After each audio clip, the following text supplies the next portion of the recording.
안녕하세요 여러분. 생생법률쇼 진행을 맡은 임주혜입니다.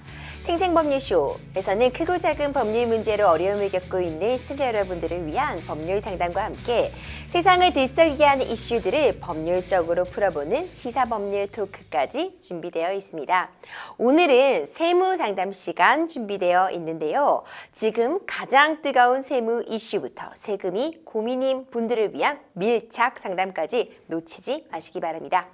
법률 및 세무와 관련해 궁금한 내용이 있으신 분들은 상담전화 0257-8295번으로 연락 주시거나 법률방송 홈페이지에 접속하신 후 법률 상담에 문의 남겨주세요. 그리고 지금 아래 하단으로 나가는 메일로도 상담 문의 받고 있습니다. 각 분야 전문 변호사 및 세무사가 무료로 성심성의껏 상담해 드리니까요. 많은 참여 부탁드립니다. 지금 이 방송 유튜브를 통해서도 실시간으로 함께 방송되고 있는 거 알고 계시죠? 많은 시청 부탁드리고 유튜브를 통한 소통의 창구도 열어두겠습니다. 그럼 오늘 도움 주실 세무사님 소개해드리겠습니다. 퍼스트원 세무법인의 김철현 세무사님 자리하셨습니다. 세무사님 어서 오세요. 네, 안녕하세요. 방금 소개받은 포스원 세무법인의 김철현 세무사입니다. 세무사님 오늘도 세무 관련 고민으로 답답한 분들에게 명쾌, 상쾌, 통쾌한 상담과 다양한 세무 관련 법률 팁들 기대해 보겠습니다. 그럼 오늘 준비된 내용들 저와 함께 미리 만나보시죠. 세무 이슈 토크입니다. 자녀 2명 이상 낳으면 세금이 0원, 실제 잔금 지급일 기준, 재산세 납세 의무 성립, 오늘 접수된 상담도 함께 살펴보죠. 부부간 증여, 이혼했어도 2월 과세 적용되나요? 착한 임대인 세액공제 올해도 가능할까? 차량 명의, 회사 명의 차량 구입, 리스 또는 렌탈, 성실 사업자와 일반 사업자 뭐가 다른가요?까지 오늘 정말 다양한 세무 관련 고민들 상담들로 꽉꽉 채워져 있네요. 잠시 후 김철현 세무사님과 함께 속 시원하게 해결해 보도록 할 테니까요. 여러분들도 많은 기대 부탁드립니다. 여러분들은 지금 생생법률쇼 함께하고 계십니다. 쉽사리 해결되지 않는 법률 문제를 끌어안고 있다면 지금 생생법률쇼와 함께 하시죠. 법률 고민이 해결되는 가장 쉬운 방법을 소개해 드릴게요. 첫째, 0257-8295로 전화를 한다. 둘째, 법률방송 홈페이지에 접속해서 법률상담 게시판에 문의를 남긴다.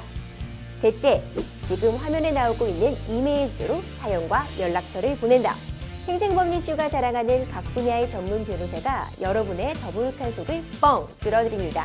속 시원한 스파클링 법률 상담 프로그램 생생법률쇼 지금 바로 전화주세요.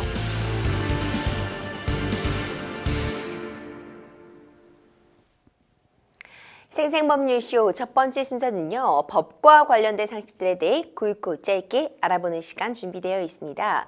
목요일에는요. 일상생활 속 법률 상식에 대해 알아보는 시간이죠. 일상의 로로 함께합니다. 세무사님 오늘 알아두면 유용한 세무 관련 상식들 어떤 거 준비해 오셨나요? 네, 오늘은 저희가 5월에 찾아오는 가장 큰 세금의 이슈인 종합소득세 신고에 대해서 안내해 드리도록 하겠습니다. 저희가 방송 전에도 제가 세무사님한테 5월 어떻게 지내실 겁니까? 어떻게 버티시려고 해요? 이렇게 질문 드렸어요. 왜냐하면 5월 하면 바로 이달이죠. 종합소득세의 달부의 달입니다. 사실 가정의 달인데 세무사님께서 이렇게 말씀해 주셨어요. 우리 애들에게는 가정의 달이 아니라 노동의 달이다 이렇게 말씀해 주셨는데 네. 모두가 종합소득세 신고를 하는 건 세무사님 아닌 거죠? 네, 맞습니다. 종합소득세 신고라고 하는 것들은 개인의 모든 소득에 대해서 신고하는 달이다라고 생각을 해주시면 됩니다. 여기서 말씀드린 종합의 범위에 대해서 세부적으로 설명을 드리면요, 이자소득, 배당소득, 사업소득, 근로소득, 연금소득, 기타 소득이 발생했던 개인들은 모든 소득을 합산해서 신고하는 게 바로 종합소득세 신고다라고 말씀 좀 드릴 수가 있겠습니다. 이때 세금을 신고해야 되거나 납부를 해야 되는 납세 의무자는 거주자 또는 비거주자인데요. 거주자인지 비거주자인지에 따라서 합산소득 산정에 대해서 세액계산 방법에 조금 더 차이가 있기 때문에 혹시나 내가 거주자나 혹은 비거주자에 해당한다라고 한다면 5월달 종합소득세 신고를 해야 되는구나 라고 알고 계시면 되고요. 여기서 말씀드린 거주자라고 하는 게 세법상의 좀 용어이긴 한데 구체적으로 좀 설명을 드리면 국내 주소를 두거나 183일 이상 체류한 개인인 경우에는 저희가 거주자로 분류가 해서 거주자인 경우에는 국내 우리나라에서 발생했던 모든 소득뿐만 아니라 해외에서 발생했던 모든 소득을 다 합쳐가지고 이번 5월달에 종합소득세 신고를 하셔야 되는 거고요. 비거주자에 해당한다라고 한다면 국내에서 발생했던 국내 원천 소득에 대해서 이번 5월 달에 종합소득세 합산 신고를 반드시 꼭 하셔야 됩니다. 생사님, 그럼 만약 종합소득세 신고 안 하면 어떻게 되는 거예요? 네, 그 세금 신고는 말씀드린 것처럼 그 세금의 신고 기한까지 반드시 하셔야 되는 게 절세의 가장 첫 번째 포인트라고 말씀 좀 드릴 수가 있겠습니다. 그래서 말씀하신 것처럼 내가 5월 달에 종합소득세 신고 대상인데 내가 종합소득세 신고를 하지 않거나 또는 납부를 하지 않았다라고 한다면 여기에 대한 세무적인 불이행이 발생하거든요. 거기에 가장 대표적인 것들이 이제 가산세라고 하는 것들이 발생한다고 설명을 좀 드릴 수가 있겠습니다. 그래서 가산세라고 하는 것들은 내가 만약에 신고를 아예 하지 않았다라고 한다면 발생했던 여러 가지 세액의 한 20% 정도가 가산세로 추가적으로 발생을 하게 되고요. 거기에 대해서 내가 세금을 납부하지 않았다라고 한다면 하루에 약 1만 분의 3씩 납부에 대한 불성실 가산세가 추가적으로 발생을 하게 됩니다. 거기에 따라서 이제 각종 세액 감면과 공제가 배제가 되는 경우가 있기 때문에 앞서 설명드린 것처럼 혹시나 내가 종합소득세 신고 대상이다라고 한다면 신고 기한에 맞게끔 신고도 꼭 하셔야 되고 세금이 혹시나 발생한다고 한다면 세금의 납부 기한까지도 반드시 꼭 납부를 하시는 게 절세의 중요한 포인트다라고 설명드릴 수가 있겠습니다. 그러면 세금을 환급받는 경우는 어떤 경우에 가능한지도 궁금하거든요. 네, 그 종합소득세 신고라고 하는 것들이 앞서 말씀드린 것처럼 모든 소득에 대해서 다 신고하는 거기 때문에 세금을 무조건 신고했다고 해서 다 납부하시는 건 아닙니다. 그래서 앞서 문의 주신 것처럼 세금을 환급받는 경우도 있는데 크게는 이제 근로소득자와 사업소득자인 경우에는 구분을 할 수가 있겠습니다. 예, 직장인인 경우에는 2022년도 12월부터 1월 중순까지 이제 연말정산 아마 다 하셨을 거예요. 연말정산을 통해서 내가 신고했던 소득 이 경우에는 그리고 사업자의 경우에는 5월 1일부터 5월 31일까지 신고한 종합소득세 신고를 했는데 최종적으로 내가 결정하거나 확정된 세액이 내가 이미 납부했던 세액보다 이게 더 많다라고 한다면 환급을 받으실 수가 있기 때문에 신고는 꼭 하셔라라고 말씀 좀 드리고 싶습니다. 그렇군요. 연말정산의 경우에는요, 세금을 더 내기도 하잖아요. 종합소득세도 세금을 더 내는 경우도 발생할 수 있나요? 네, 맞습니다. 앞서 말씀드린 것처럼 환급도 일부가 발생하지만 신고를 한다고 한다면 납부가 아무래도 더 일반적인 경우이기 때문에 당연히 더 납부하실 수도 있습니다. 기타 소득의 경우에는 소득 금액에서 필요 경비를 차감한 기타 소득 금액이 300만 원 이상인 경우에는 나머지 그 소득과 합산해서 신고를 해야 하게 되는데 이때 종합소득세는 세율 구조에 따라서 뭐 6%부터 42% 아니면 최고 세율 구간이 45%의 세율 구간 좀 적용받고 해야 되거든요. 그래서 소득세법 규정을 그대로 설명을 드리면 최저, 그러니까 가장 낮은 세율이 6% 제도 세율인 거고 최고 세율은 그것보다 높은 40% 후반대가 되기 때문에 반드시 좀 세액의 차이에 따라서 추가적인 세금을 납부하셔야 될 경우가 발생하실 수도 있겠습니다. 그래서 내가 미리 납부했던 세액, 즉 원천됐던 세액은 지금 앞서 설명드린 확정 세액과 좀 다를 수가 있거든요. 그래서 내가 합산해 보는 거니까 원천됐던 세율보다 좀 더 높은 세율을 적용받게 된다라고 한다면 세금을 추가적으로 납부하셔야 될 수도 있습니다. 그렇군요. 프리랜서로 일하시는 분들 참 많잖아요. 이 프리랜서의 경우에 절세 방법 따로 있을까요, 변호사님? 네, 그 프리랜서 분들은 앞서 저희가 편하게 설명드린 그 3.3% 소득을 받고 이미 3.3%의 소득이라는 것들을 이제 미리 납부하시는 경우를 저희가 프리랜서라고 말씀을 드리는데 앞서 말씀드린 것처럼 세금을 처음에 누군가가 수령했었을 때 3%의 세금을 미리 납부를 하게 되는 거고 이번 종합소득세 신고할 때는 내가 번 금액에서 비용을 차감해 가지고 그 나머지 금액에 대해서 세금을 부과되게 됩니다. 예를 들면 내가 앞서 말씀드린 것처럼 1억의 소득을 프리랜서 소득으로 받았다라고 한다면 미리 3%의 세금을 납부하였다 하더라도 이번 세금 신고 때 비용을 얼만큼 반영하느냐에 따라서 비용을 뺀 나머지 금액에 대해서 종합세수 세율을 적용받기 때문에 앞서 말씀드린 것처럼 비용을 얼만큼 신고하느냐 그리고 그 비용을 얼만큼 반영을 하느냐가 절세의 가장 핵심적인 포인트다라고 설명드릴 수가 있겠습니다. 그러면 세무사님 뭔가 누락된 사항이 있거나요. 2, 3년 전에 신고하지 않은 부분들이 있으면 어떻게 처리해야 되나요? 네, 세금은 당연히 여기에 대해서 권리를 구제받을 수 있는 제도가 있습니다. 그래서 무신고 내가 신고를 하지 않았다라고 한다면 저희가 기한 후 신고라고 표현을 하기도 하고 내가 세금을 신고했는데 앞서 말씀드린 것처럼 몇 가지 소득을 놓쳐서 세금을 더 많이 납부를 해야 된다라고 한다면 저희가 수정 신고라고 표현을 하는데 이러한 세금 신고는 5년 동안 이내의 기간 내에서 내가 언제든지 기한 후 신고나 수정 신고를 하실 수 있습니다.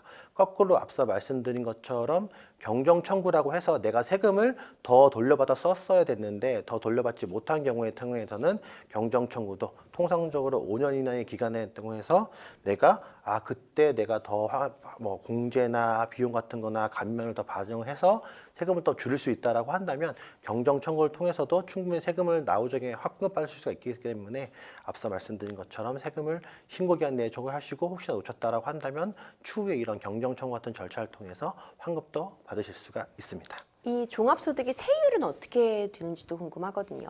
네, 종합소득세 세율 부대가 좀 복잡하기 때문에 제가 간단하게만 좀 설명을 드리면요. 1,200만 원 내가 소득 금액을 이하인 경우에는 6%의 종합소득 세율이 가장 낮은 세율이기 때문에 거기서 적용받는다라고 생각을 해주시면 되고요.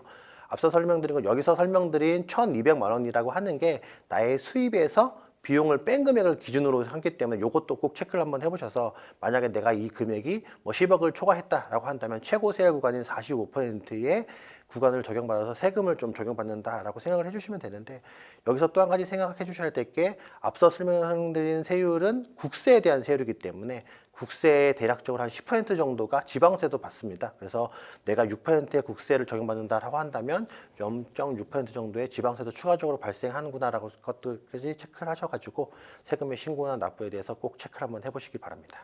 이 종합소득세 그러니까 5월달 말까지 신고하면 되는 건가요?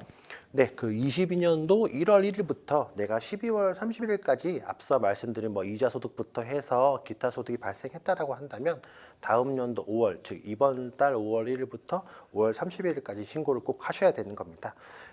근데 신고와 납부가 동시에 이루어지기 때문에 앞서 설명드린 것처럼 내가 단순하게 신고만 했다라고 한다면 그걸로 끝나는 것이 아니라 추가적으로 납부까지도 하셔야지만 가산세라는 금액이 발생하지 않는 건데 또 뒤에서 잠깐 다시 설명을 드리겠지만 성실사업자라고 하는 사업자의 경우에는 6월 말일까지 신고하실 수 있는 좀 예외적인 제도가 있긴 하겠지만 통상적으로는 5월 말일까지 신고 및 납부를 하셔야 된다라고 생각을 해주시게 됩니다. 이 신고하셔야 되는 분들 많이 계실 것 같은데 종합소득세 신고하는 정확한 방법 세무사님 한 번 더 알려주세요. 네, 그 세금 종합소득세 신고가 워낙 복잡한 내용이라서 신고 방법에 대해서만 간단하게만 설명드리면요, 크게 4가지 방법이 있다라고 설명을 드릴 수가 있겠습니다. 첫 번째는 홈택스, 즉 홈택스라는 인터넷 사이트를 통해 가지고 전자 신고를 하는 방법이 있고 모바일 앱을 통해 홈택스로 신고를 하는 방법이 있습니다. 이건 이제 전자상의 방법으로 전산으로 신고하는 제도다라고 설명을 해주시면 되고요. 두 번째는 가장 많이 이제 선택하신 게 저희 같은 세무 대리인을 통해서 세금을 신고를 하실 수가 있겠습니다. 앞서 말씀드린 것처럼 저희 세무 대리인도 이 전산적인 방법을 하긴 하지만 세무 대리인을 통한다고 한다면 뭐 세액 감면이나 세액 공제 같은 것들을 뭐 개별적으로 확인하기 어려우신 부분들까지도 지금 체크해서 세금을 신고하는 방법이고요.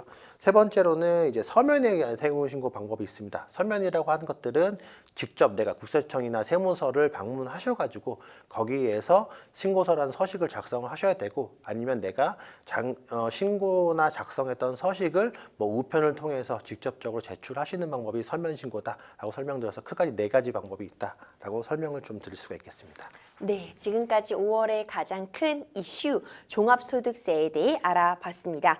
생활 속 법률 상식을 전해드리는 일상예로 함께했고요. 이어서 지금 가장 뜨거운 세무 관련 이슈에 대해서 알아보는 세무 이슈 토크 바로 시작해 보도록 하겠습니다. 생생법률쇼 오늘은 김채련 세무사님과 함께 다양한 이야기 나눠보고 있는데요. 세무 이슈 토크 바로 시작해 볼게요. 이번 주제는요. 자녀 2명 이상 낳으면 세금이 0원이라는 주제에 대한 이야기 나눠보려고 합니다. 우리나라뿐 아니라요. 전 세계가 저출산 현상으로 고심하고 있습니다. 이탈리아가 저출산 대책으로 자녀를 2명 이상 낳으면 세금을 모두 면제해주는 방안 검토하고 있다고 하는데 이거 굉장히 파격적이네요. 예, 맞습니다. 저희가 그 OECD 경제협력개발기구라고 표현을 하는데 회원국 중에서 우리나라에 이어서 출산율이 2번째로 낮은 이탈리아가 자녀를 2 이상 낳으면 세금을 아예 면제해주겠다는 저출산 정책을 검토하고 있는 것으로 이제 언론에 알려지면서 크게 주목을 받았다라고 하는데요. 세부적인 내용에 대해서 간단하게만 설명드리면 지난달 이탈리아 일간지 일폴리오는 잔카를로 조르제티 경제재정부 장관이 자녀가 있는 사람에게는 세금이 아예 없다라는 슬로건을 바탕으로 이러한 방안을 공식적으로 제시하리라고 하고 발표를 했습니다. 네. 그래서 앞서 자녀의 세금을 감면해주는 제도는 여러 나라에서 많이 시행되고 있고 저희 나라도 이제 뭐 종합소득세 신고할 때 다자녀에 대한 세액공제 금액이 일부가 있긴 했는데 이번에 이탈리아처럼 세금을 아예 면제해주겠다, 즉 세금을 아예 납부할 필요가 없다라고 하는 슬로건은 처음이기 때문에 좀 파격적으로 반응을 좀 받아들이고 있습니다.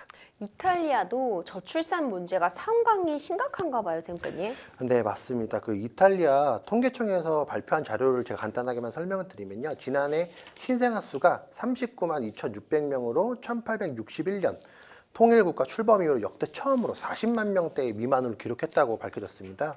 그 이탈리아 연간 신생아 수가 2009년도부터 지금까지 약 14년째 계속 감소하고 있는 상황인데요.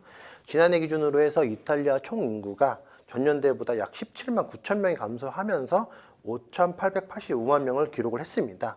그래서 가장 최근 통계인 2020년도 기준으로 설명을 드리면 합계 출산율이 1.24명으로 OECD 38개 회원국 중에서 우리나라 다음으로 이제 출산율이 가장 낮기 때문에 그 파격적인 지원 정책까지도 나오게 된 상황이라고 설명드릴 수가 있겠습니다. 세금이 워낙 종류가 많잖아요. 이 어떤 세금을 면제할 것인지에 대해서도 얘기가 나오고 있나요?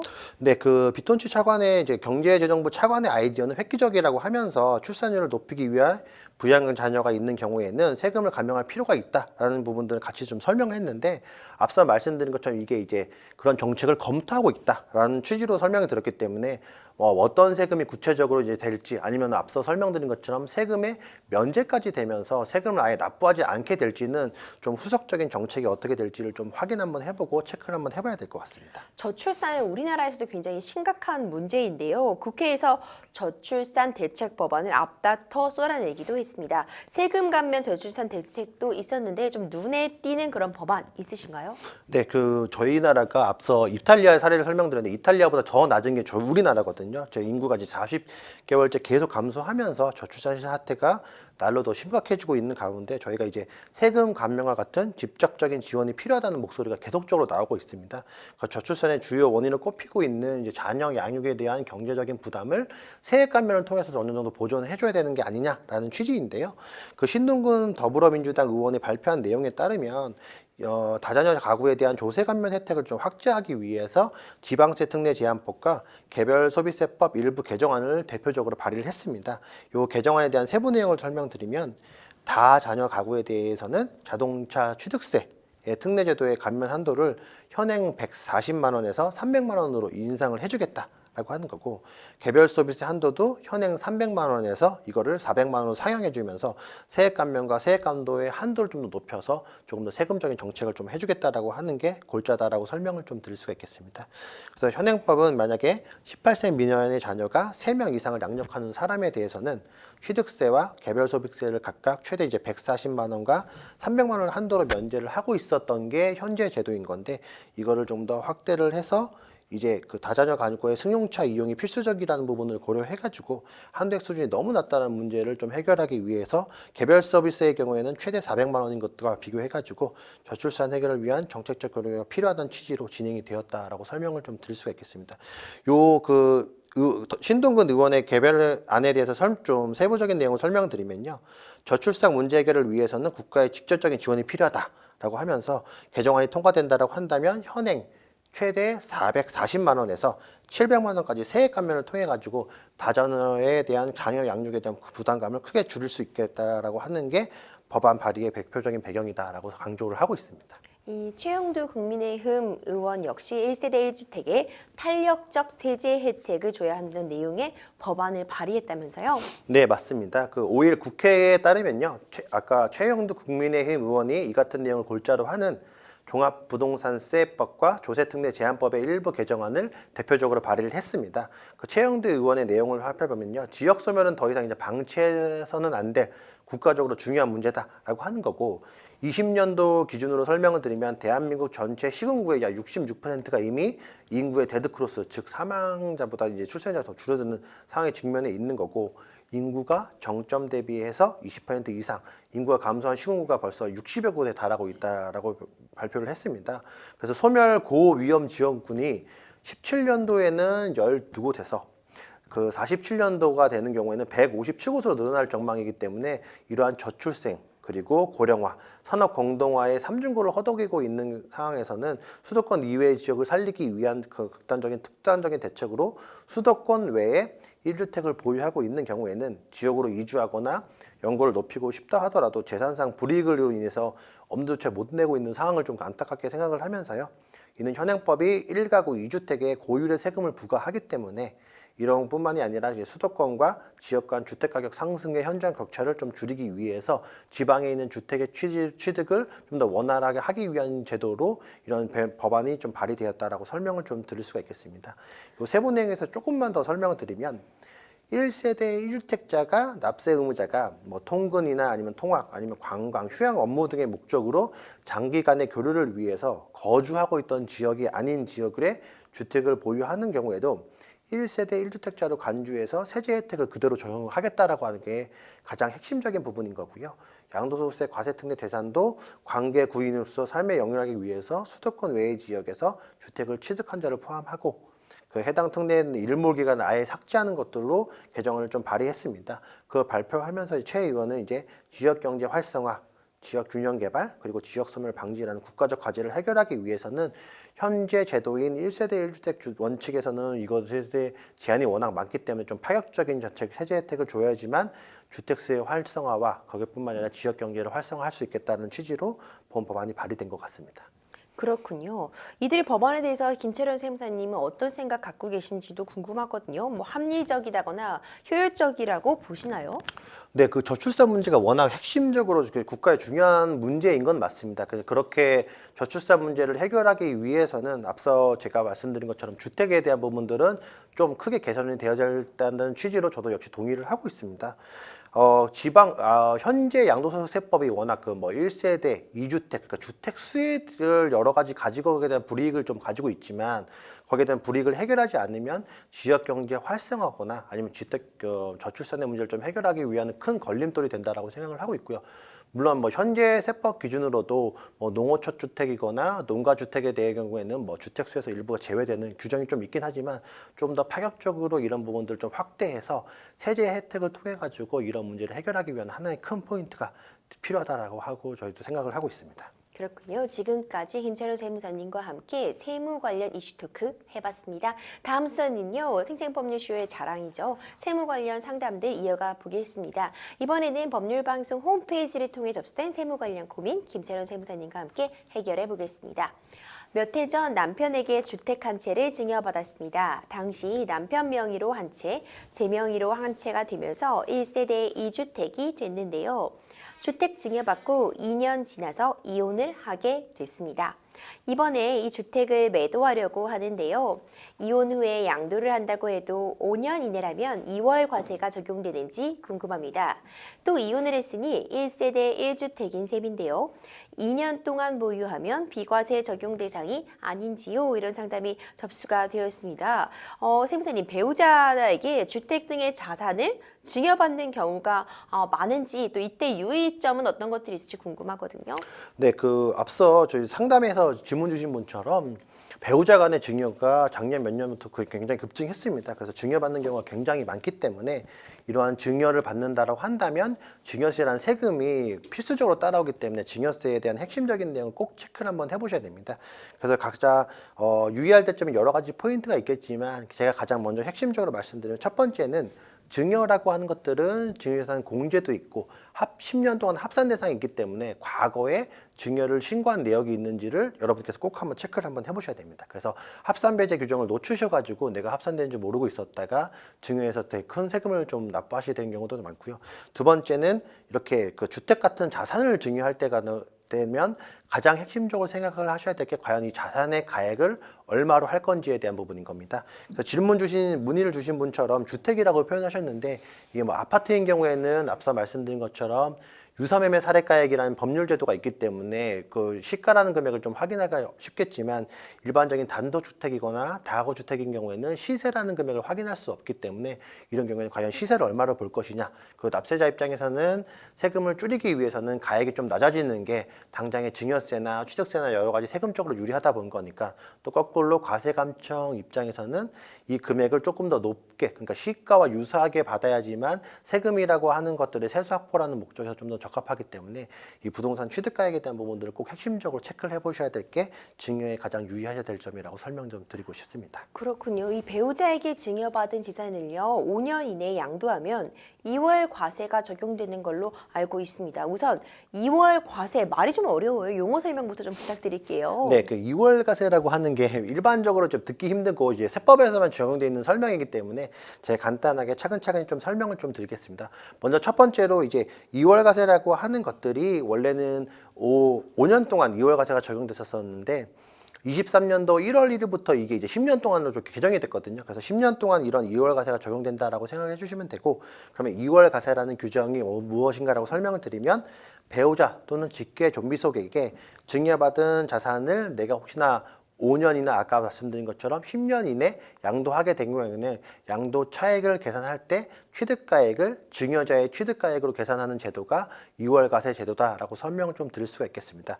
그래서 질문 주신 분 사례로 간단하게만 설명드리면, 예를 들면 남편분께서 이 주택을 예를 들면 5억 주고 내가 취득을 했었는데 배우자분한테 6억 주고 이거를 증여를 했다라고 하는 거고, 배우자분이 이 주택을 8억에 양도했다라고 한다면 일반적인 양도면 배우자분이 6억 주고 산 거를 8억에 팔았기 때문에 2억에 대한 양도 차익에 대해서만 세금을 내는데, 2월 과세라는 독특한 세금이 규정된다고 한다면 내가 취득했던 6억이 아니라 당초 나한테 증여했던 남편의 취득가액인 5억을 기준으로 8억과 5억의 양도 차익을 계산해서 세금을 부과하기 때문에 혹시나 이런 증여 이슈가 있다고 한다면 2월 과세에 대한 규정들은 반드시 꼭 체크를 한번 해보셔야 됩니다.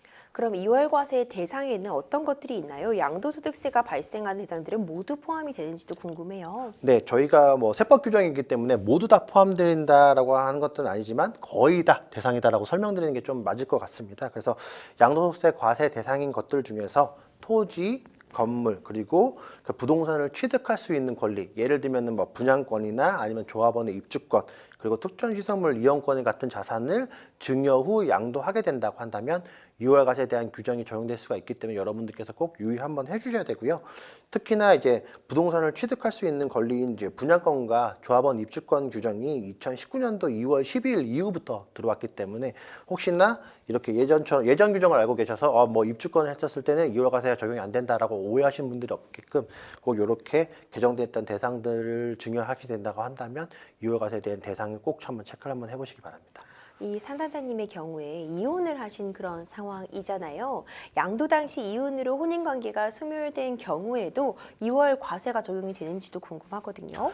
네, 이거 결론적으로 설명을 드리면 2월 과세가 적용이 됩니다. 그래서 이게 이 세법을 적용할 때 우리가 생각했던 것과 좀 다른 규정이 있어서 좀 오해하시는 분인데, 여기서 질문 주신 분들처럼 내가 남편과 이혼을 하면 남편과 나는 이제 남남이 되는 거고, 그럼 결국에는 그 남편도 1세대, 나도 1세대, 그게 별대 세도라고 생각을 해서 이렇게 양도할 경우에는 2월 과세가 적용되지 않겠구나라고 많은 분들이 좀 생각을 하겠지만, 세법에는 좀 독특한 규정이 있어가지고 남편으로부터 그 배우자로부터 증여받은 후에 이혼을 했다라고 한다면 2월 과세 규정이 적용된다라고 좀 되어 있습니다. 그래서 앞서 설명드린 것처럼 혹시나 그 내가 알고 있는 상식 범위 내에서 뭐 우리가 이 남남이 됐기 때문에 2월 과세가 적용되지 않겠구나라고 오해하셔가지고 추후적으로 이 2월 과세가 세무서에서 확인돼서 세금을 굉장히 큰 세금을 부담하신 경우가 많기 때문에 이 사례에 본 것처럼 혼인관계가 소멸된다 하더라도 2월 과세가 적용된다라고 이런 것들을 꼭 체크를 한번 해보셔야 됩니다. 그럼 혹시 양도 당시 사망으로 배우자 관계가 소멸이 됐다고 해도 2월 과세가 적용이 되는 건가요? 네, 이거는 다시 결론 설명드리면 2월 과세가 적용되지 않습니다. 그래서 유일한 예외가 그 배우자 관계가 소멸됐다라고 했었을 때 2월 과세가 되지 않는 유일한 예외가 사망인 경우입니다. 근데 그 배우자의 범위에서 이제 양도소득세 범위 내까지 체크를 한번 해보셔야 되기 때문에 앞서 말씀드린 것처럼 이혼인 경우에는 2월 과세가 적용되고 사망만 예외적으로 2월 과세가 적용되지 않는다라고 설명을 좀 드릴 수가 있겠습니다. 그러면 2월 과세가 적용되지 않는 경우를 별도로 도 얘기해 볼 수 있는 건가요? 사망 말고? 네, 맞습니다. 말씀드린 것처럼 2월 과세가 워낙 복잡하고 예외적으로 많이 규정되기 때문에 적용되지 않는 사례가 오히려 예외적으로 좀 잘 없는데, 그 부담보호 증여라고 해서 내가 증여를 받았지만 채무를 일부 인수하는 것들을 저희가 일반적인 그 증여가 아니라 저희가 부담보 증여라고 표현을 하는 건데, 부담보 증여로 인해서 채무를 인수받는 경우에 대해서는 예외적으로 적용되지 않습니다. 그런데 그거 이외에 앞서 말씀드린 것처럼 뭐 이후자거나 아니면 사망의 경우에서도 직계 좀비 속의 사망, 그 앞서 설명드린 사례에서는 배우자분한테 그 증여를 한 후에 이제 배우자의 사망인 경우에는 적용되지 않겠지만, 직계 좀비 속의 사망인 경우에도 2월 과세가 적용이 되기 때문에 2월 과세 규정을 꼭 여러분들께서 체크를 한번 해보셔야 됩니다. 이 상담자님의 사연을 보면 주택 보유 기간이 2년 이상인데 그럼 비과세 적용 혜택도 받을 수 있나요? 네, 그 1세대 1택 비과세 규정이 워낙 뭐 세부적으로도 복잡하기 때문에 여기서 사연 주신 사례만 간단하게만 설명드리면, 2년 동안 보유하셨다고 한다면 비과세 규정을 적용받으실 수가 있습니다. 다만 그 취득 당시에서 내가 혹시나 이때 이 주택이 조정 대상 지역 안에 있었다라고 한다면 2년 동안의 거주 요건이 있기 때문에 앞서 말씀드린 것처럼 뭐 조정 대상 요건에 있었느냐 없었느냐까지도 체크를 한번 해보셔가지고 예외적으로 2년 거주 요건을 체크를 하셔야 되는 건데요. 2년 동안의 보유 의무가 세법에서 기본적으로 있는 원칙인 거고, 이러한 원칙에 유일한 몇 가지 예외 사유가 좀 있습니다. 사례로 설명드리면, 세대 전원이 출국한 후에 그 2년 이내에 양도하는 경우에는 2년을 보유하지 않아도 양도소득세 비과세를 받으실 수가 있겠고요. 거꾸로 내가 1년 이상 보유한 주택을 1년 이상 뭐 질병 치료나 이런 목적으로 보유를 하지 않게 된다라고 한다면 예외적으로 2년의 보유 요건을 충족되지 않아도 비과세 혜택을 좀 받으실 수가 있겠습니다. 마지막으로 2월 과세 관련해서 조언해 주실 내용이 있다면요. 네, 이거 2월 과세 규정이 세법에서만 있는 굉장히 복잡한 사항이어가지고 제가 간단하게만 좀 설명드렸는데, 2월 과세 말고 부당행위 계산의 부인이란 좀 또 예외적인 좀 세법 규정이 좀 있습니다. 뭐 2월 과세도 복잡하실 텐데 부당행위 계산의 부인이라는 세법적인 용어가 조금 더 복잡하실 수가 있겠는데, 앞서 말씀드린 것처럼 2월 과세가 세법적인 규정이 많은 이유가 뭐냐면, 배우자 공제 6억을 활용을 해서 세금을 절세하는 사례로 이제 세금을 조금 더 절세가 넘어진 탈세로 악용하는 사례가 많기 때문에 2월 과세에 대한 규정들이 좀 많이 체계적으로 생겼거든요. 그래서 여기 말씀드린 것처럼 내가 혹시나 대상 2월 과세가 적용받지 않는다라고 하더라도 부당행위 계산의 부인이라는 세법의 또 다른 규정이 있기 때문에 이런 규정까지도 정확하게 뭐 체크를 한번 해보셔가지고 혹시나 내가 예상치 못했던 불이익을 받지 않을까 할 것들도 여러분들께서 꼭 체크를 한번 해보시는 게 좋으실 것 같습니다. 네, 2월 과세 관련해서 좀 복잡한 내용이 많았지만 세무사님 찬찬히 설명해 주셨는데요. 아무쪼록 좀 잘 좀 해결하시기를 바라겠습니다. 여러분들은 지금 생생법률쇼 함께하고 계십니다. 쉽사리 해결되지 않는 법률 문제를 끌어안고 있다면 지금 생생법률쇼와 함께하시죠. 법률 고민이 해결되는 가장 쉬운 방법을 소개해드릴게요. 첫째, 02-557-8295로 전화를 한다. 둘째, 법률방송 홈페이지에 접속해서 법률상담 게시판에 문의를 남긴다. 셋째, 지금 화면에 나오고 있는 이메일 주소로 사연과 연락처를 보낸다. 생생법률쇼가 자랑하는 각 분야의 전문 변호사가 여러분의 더부룩한 속을 뻥 뚫어드립니다. 속 시원한 스파클링 법률 상담 프로그램 생생법률쇼, 지금 바로 전화주세요.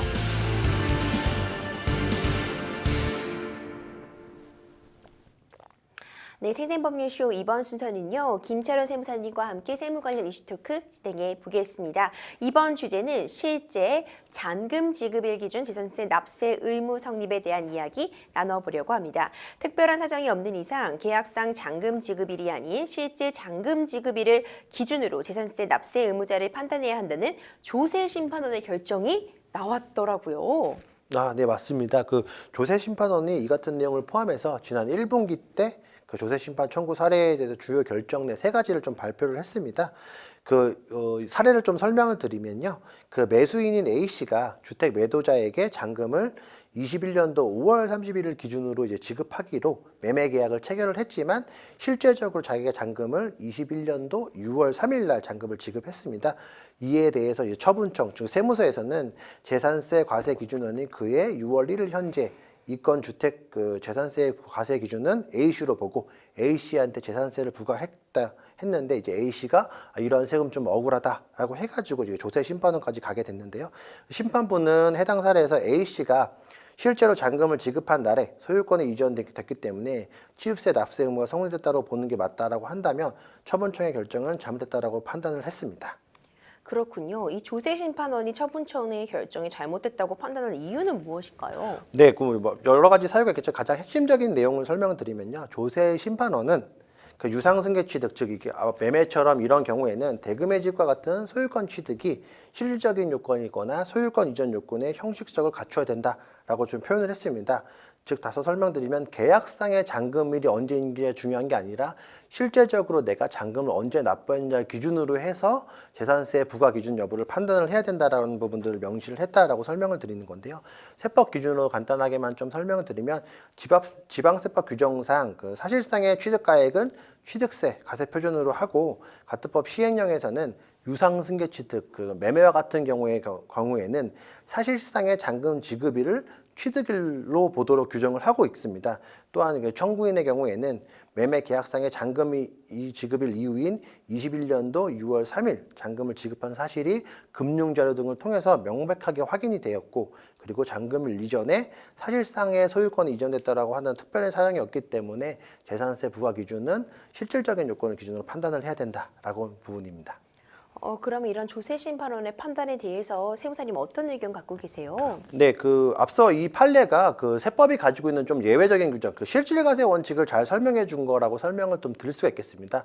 요 사례처럼 형식상의 기준과 실질상이 만약에 다르다라고 한다면 국세나 세금의 부과에서는 실질과세 원칙에 따라서 실질에 맞게끔 좀 세금이 좀 부과되도록 되어 있습니다. 그래서 앞서 설명드린 사례처럼 형식상으로 내가 5월 30일이라고 아무리 했다 하더라도 실질적인 잔금 지급일이 6월 이후라고 한다고 한다면 실질적인 잔금 기준으로 세법의 기준이거나 세법을 부과를 해야 된다라고 하는 원칙이 다시 한 번 더 확인됐다는 사례라고 설명을 좀 드릴 수가 있겠습니다. 그렇군요. 지금 많은 분들이 지금 얘기 들으시다가 그런데 조세심판원이라는 곳이 어떤 역할을 하는 곳이 궁금해하실 수 있을 것 같은데, 조세심판원 어떤 기관인가요? 네, 조세심판원이라고 하는 것들은 결국에는 납세자의 권리를 권리 구제를 해주는 기관이다라고 설명을 좀 드릴 수가 있겠습니다. 납세자가 세무서나 국세청과의 세무적인 이슈에 대해서 내 권리를 침해받았다라고 생각한다고 한다면 1차적으로 해당 세무서나 그 기준으로 해서 이러한 세금의 부과나 이 부분 억울하다라고 설명을 할 수가 있는 거고, 그건 아무래도 세무서 내부적으로 생각을 하다 본 거니까 조세심판원은 이제 대외적으로 독립된 기구이기 때문에 독립된 기관에서 나의 세금의 부과가 정말 정당한 건지 나의 권리가 침해받지 않는지에 대해서 권리를 구제해 줄 수 있는 가장 큰 제도인 거고, 그렇기 때문에 조세심판원은 조세를 전문적으로 권리 구제를 위한 기관이다라고 설명을 좀 드릴 수가 있겠습니다. 이 납세자들이 가장 선호하는 권리 보호 기관이긴 한데요. 최근 청구 건수가 급증해서 신속한 납세자 보호가 미흡하다는 그런 지적도 있었습니다. 이런 부분에 대한 개선책은 없을까요? 네, 최근 조세심판원이 신속한 사건 처리나 공정한 심판 결정들을 담은 납세자 권리 보호 강화 제도를 대해서 발표를 했습니다.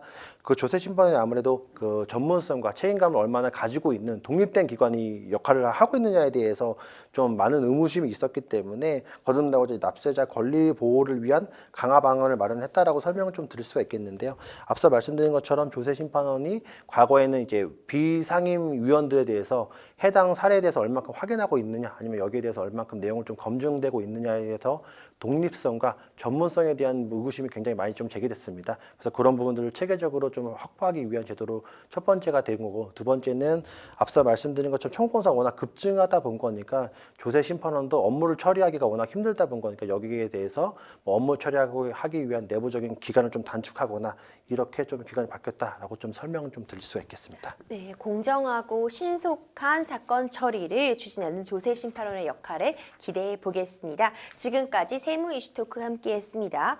김철현 세무사님과 함께하고 있는 생생법률쇼, 세무 문제로 고민이 있으신 분들은 주저하지 마시고 생생법률쇼로 연락 주시기 바랍니다.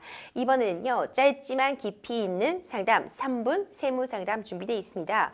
많은 분들이 공감하실 만한 그런 세무 관련 고민 사연 만나보고 세무사님의 속 시원한 답변도 들어보도록 하겠습니다. 첫 번째 3분 세무 상담 사연입니다. 제가 작년도 종합소득세 신고할 때 착한 임대인 세액공제 받았는데 올해 신고 때도 공제받을 수 있나요? 김철원 세무사님 답변 부탁드립니다. 네, 그 결론부터 말씀드리면 올해도 세액공제를 받으실 수가 있겠습니다. 당초에 그 착한 임대 세액공제 제도가 상정됐을 때는 그 21년도까지만 적용을 해주기로 했는데 이 세법 개정 22년도 세법 개정안에 이게 일몰 기한이 1년 더 연장되면서 22년도 귀속분에 대해서는 동일한 세액공제나 세액 감면을 받으실 수가 있게 됐습니다. 그래서 앞서 그 착한 임대 세액공제에 대해서 간단하게만 좀 설명을 드리면요. 사업자 등록증을 한 소상공인이 그 특수 뭐 사행성 서비스업을 제외한 나머지 업종을 영위하고 있다라고 한다면 감면한 임대료의 50% 또는 최고 70%까지도 세액공제를 받으실 수가 있는 제도입니다. 이렇게 세액공제 규정에는 반드시 사후관리 규정이 있는데 이게 세액 감면이나 임대료를 이게 아무래도 착한 코로나로 어려운 사람들을 위해서 임대료를 낮춰준 거에 대한 세액공제를 해주다 본 거니까 예전보다 임대를 더 인상하거나 아니면 세액공제를 받지 않았던 경우보다 임대를 더 상한하게 된다고 한다면 과거에 받았던 세액공제에 대해서 추징되는 사례가 있기 때문에 이런 사후관리 규정도 꼭 한번 체크를 한번 해보시면 좋으실 것 같고요. 착한 임대 세액공제가 세액공제를 해주는 굉장히 큰 혜택이시기 때문에 혹시나 내가 이렇게 세액공제를 받았다라고 한다면 올해도 꼭 그 내용들을 체크를 한번 해보셔서 세액공제 받으시는 게 좋으실 것 같습니다. 이어서 두 번째 상담 사연 만나보도록 할게요. 조그만 개인 사업을 하고 있는데 회사 명의로 차량을 구입하려고 합니다. 구입하는 것과 리스, 렌탈하는 것 중에 어느 것이 세법에서 유리할까요? 그렇죠. 회사 명의 차량 구입하시는 경우 많은데 항상 고민이 됩니다. 리스가 나을까, 렌탈이 나을까? 세법 관점에서 어느 쪽이 더 유리하다고 할 수 있을까요? 네, 그 차량 관련된 것들이 세법상의 규정들과 제한들이 워낙 많다 본 거니까 이런 세부적인 세법적인 규정들을 조금 체크를 한번 해보셔가지고 의사결정을 하시는 게 좀 도움이 되실 것 같습니다. 가장 먼저 설명드리고 싶은 게 이제 부가가치세법상 공제가 되는 차량이 있고 그렇지 않은 차량이 있습니다. 그래서 공제가 되는 차량을 구입하셨다라고 한다면 내가 거기에 붙어 있었던 부가가치세도 전부 다 공제를 받을 수가 있기 때문에 리스를 하시던 직접 구입을 하시던 렌탈 하시던 세법적으로 큰 차이가 없습니다. 여기서 공제가 되는 차량이라고 한다면 개별소비세법에 따른 승용 차량 중에서 1000cc 이하의 경차이거나 아니면 대표적으로 9인승 이상의 승합차의 경우만 해당되기 때문에 이 부분들 체크를 한번 해보시면 좋으실 것 같고요. 근데 통상적으로 저희가 이용하거나 이용하는 승용차가 전부 다 공제가 되지 않는 차량이 되어 있습니다. 그래서 이 경우에는 부가치세 부분에서 공제를 받으실 수가 않기 때문에 5년 동안 구입됐던 것들에 대해서는 5년 동안 할부로 나눠가지고 세액공제 한도를 좀 체크를 한번 해보셔야 되기 때문에 아까 말씀드린 것처럼 매달 납부하는 금액과 5년 동안 나누어서 공제되는 금액들을 체크를 한번 해보셔서 세액공제를 선택하시기 바랍니다. 그렇군요. 굉장히 좀 여러 가지 따져봐야 되는 것 같아요. 결국 나에게 유리한 걸 찾아내려면 내가 발품을 깔고 좀 잘 알아보는 수밖에 없겠다 이런 생각이 드는데요. 짧지만 깊은 상담, 세무 3분 상담. 이어서 세 번째 상담 사연도 만나보겠습니다.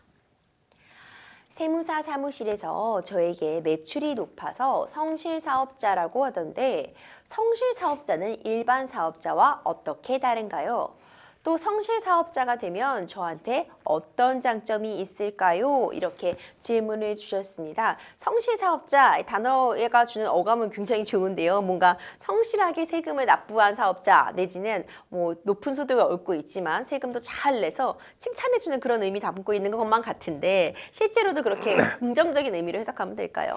네, 그래서 질문 주신 분들도 이제 개인 사업을 운영을 하고 계신 것 같은데 그게 이제 성실사업자에 해당하게 되기 때문에 이제 저희가 성실사업자라고 부르는데 세법적으로 조금 더 구체적으로 설명드리면 결국에는 성실신고 확인 대상자입니다. 그래서 앞서 잠깐 설명해 주신 것처럼 이 성실사업자라는 제도를 처음 들으면 내가 성실하게 세금을 납부했구나. 즉 나를 이제 성실하게 국세청에서 내가 낸 세금에 대해서 좋게 이제 인정해주구나라고 많은 분들이 오해하시는 경우가 굉장히 많은데 그런 것들이 아니라 결국에는 성실하게 세금 신고를 하셔야 된다라는 의미로 성실납세자라고 분류를 한다라고 생각해 주시면 됩니다. 그래서 국세청은 개인 사업자들은 아무래도 세금 신고를 하는 게 세법적으로도 규정을 잘 모르거나 법인들에 비해서는 상대적으로 조금 더 세금에 대한 부분들이 아무래도 좀 사적 경비가 많이 반영된다라고 생각을 해서 이렇게 성실 사업자는 별도의 기준을 만들어서 이러한 요건에 해당한다라고 한다면 조금 더 구체적으로 그리고 세금에 대한 신고를 해야 되고 비용에 대한 지출에 대해서도 좀 더 까다롭게 세금 신고를 요청하고 있는 제도가 바로 성실사업자에 대한 제도다라고 설명을 좀 드릴 수가 있겠습니다. 그래서 만약 그 성실사업자에 해당한다라고 한다면 앞서 설명드린 것처럼 5월 말일자가 아닌 6월 말일까지 종합소득세 신고 및 납부를 하실 수가 있겠습니다. 그래서 그 성실사업자의 기준에 대해서만 간단하게 설명을 드리면 업종에 따라서 좀 다르고 업종이 이게 매출액이라고 저희가 표현했는데 수익 금액이 얼마인지에 따라서 성실사업자의 기준이 각 다른다라고 설명을 좀 드릴 수가 있겠습니다. 그래서 예를 들면 내가 뭐 제조업을 하고 있다라고 한다면 나의 수익 금액이 7억 5천을 넘었다라고 한다면 성실사업자의 기준에 충족을 하시는 거고 그 이하다라고 한다면 일반 사업자로 구분을 하실 수가 있겠습니다.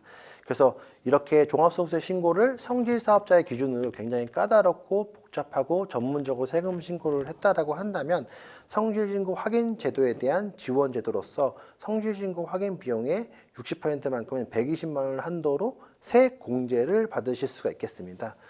이거는 아무래도 세무 신고를 하는 세무 대리인들 입장에서는 일반적인 사업자와 달리 성실 사업자인 경우에는 지출 내역의 하나하나 그리고 통장의 입금이나 출금 내역 중에서 혹시나 매출이 누락이 있는 건 아닌지 아니면 지출된 내역 중에서 혹시나 이 사람이 개인적으로 쓴 비용을 여기다 반영을 한 건 아닌지 것들 모든 것들 다 체크를 한번 해봐야 되거든요. 그래서 아무래도 추가적인 업무가 좀 추가적으로 되다 본 거니까 수수료도 다 발생할 수밖에 없고 그러면 납세자 입장에서는 내가 괜히 성실사업자로 분류가 돼서 수수료만 더 많이 납부한다라고 하는 불이익이 있기 때문에 그 부분을 일부 좀 보완해주기 위해서 성실신고 확인 비용에 대한 세액공제 제도가 있다라고 체크를 한번 해보시면 됩니다. 그리고 추가적으로 성실사업자의 경우에는 일반적인 사업자와 달리 의료비 그리고 교육비에 대한 부분들을 추가적으로 공제를 받으실 수가 있습니다. 그래서 일반적인 개인 사업자들은 근로소득자들과 달리 뭐 의료비를 얼마큼 썼던 간에 교육비를 얼마큼 썼던 간에 그게 별도의 예외적인 규정이 있지 않다라고 한다면 공제를 받으실 수 없는 게 일반적인 경우지만 성실 사업자의 경우에는 그래 내가 일종의 나라에서도 혜택을 줄게라고 하는 것들이 의료비나 교육비에 대한 세액 공제를 추가적으로 지급을 해준다라고 하는 것들이 성실 사업자가 가지고 있는 큰 혜택이라고 생각을 해주시면 되고요. 그리고 거꾸로 이러한 혜택이 있는 것만큼 성실 사업자가 해야 될 의무를 이행하지 않으면 거기에 대한 불이익도 있습니다. 그게 그렇군요. 네, 그거를 저희가 단점이라고 좀 설명을 드릴 수가 있겠는데 가장 먼저 성실신고 확인 대상자인 사람이 성실신고 확인 대상자에 대한 신고를 그 성실신고에 맞게끔 하지 않았다라고 한다면 그 사업소득 금액이 종합소득세에서 차지하는 비율을 기준으로 해서 종합소득세액이 약 5%만큼씩을 가산세를 부담을 해야 됩니다. 그래서 네. 성실신고 의무 대상자가 성실신고 의무 대상자에 맞는 세금 신고를 하지 않았다고 한다면 앞서 설명드린 것처럼 5%의 가산세가 자동적으로 첫 번째로 부과를 해주시는 게 되는 거고 그래서 아무래도 이러한 가산세거나 세무대리인 업종이 좀 많이 힘들기 때문에 이렇게 그 질문 주신 분처럼 계속적으로 내가 이제 매출액이 그 기준을 넘어갔다라고 한다면 많은 분들이 이제 그 법인으로 전환할까지의 많은 포인트로 좀 생각을 하시고 계십니다. 그래서 내가 개인 사업자를 운영을 하고 있는데 이게 개인 사업자로 계속 하기에는 성실 사업자 분류가 돼서 세금 신고도 뭔가 빡빡하고 그리고 앞서 설명드린 그 정도 수익 구조라고 한다면 세율 구조가 굉장히 높거든요. 내가 부담해야 될 소득세 기준이 워낙 높다 본 거니까 법인으로 바꿔야 될지에 대한 고민을 하신다라고 한다면 한 가지 기준점으로 생각하는 게 성실신고 확인 제도입니다. 그래서 만약에 내가 성실신고 확인 대상자로 분류가 돼서 높은 소득세를 적용받고 있다라고 한다면 개인 사업자분들이 이제 법인으로 전환할 부분에 대해서 많이 고민을 하고 계십니다. 근데 다만 뭐 병의원 같은 몇 가지 업종에 대해서는 그 개인 사업자가 법인으로 전환하는 거, 의료법인이라고 하는 별도의 그 규정이 좀 많기 때문에 개인 사업자가 법인으로 바뀌는 것들에 큰 허들이 있지 않는다 한다면 이 정도 수익 금액에 해당하고 높은 세율 적용받고 내가 성실신고 확인 대상에 대해서 아무래도 세금적으로 많이 부담된다라고 한다면 개인 사업자의 법인 전환을 좀 고민하면 해보셔서 내가 이제 법인 사업자로 좀 세금을 좀 영위를 해야 되는 부분들도 여러분들께서 꼭 한번 체크를 한번 해보시기 바랍니다. 네, 오늘 종합소득세부터 해서요. 2월 과세 부분 그리고 출산율을 좀 끌어올리기 위한 그런 유인책으로서의 세금 혜택 그리고 이런 뭐 착한 임대인 세금 관련 혜택 등까지 다양한 이슈 만나봤는데요. 간단히 오늘 소감 한 말씀 세무사님 부탁드리겠습니다. 네, 그 앞서 말씀드린 것처럼 뭐 세법이 워낙 세부적으로 좀 여러 가지 기준이 있기 때문에 저희가 이 짧은 시간에 다 설명드릴 수 없겠지만 앞서 말씀드린 것처럼 종합소득세의 큰 틀을 맞춰가지고 혹시나 놓치셔가지고 가산세라는 세금적인 불이익을 받지 않으시도록 오늘 방송 내용 꼭 참고하셔가지고 5월달 잘 마무리하시기를 바라겠습니다. 네, 생생법률쇼 많은 분들의 상담 전화 계속 걸려오고 있는데요. 법률, 세무 관련 도움이 필요하신 분들은 주저하지 마시고 연락주세요. 법률사당 참여 방법 다시 한번 알려드립니다. 상담 전화 02557-8295번 또는 법률방송 홈페이지에 접속 후 법률 상담을 통해 남겨주시거나 아래 하단에 나가고 있는 메일로 상담 문의 주시기 바랍니다. 오늘 함께해 주신 김채련 세무사님 감사합니다. 고맙습니다. 오늘 저희가 준비한 순서는 여기까지입니다. 시청해주신 여러분 고맙습니다.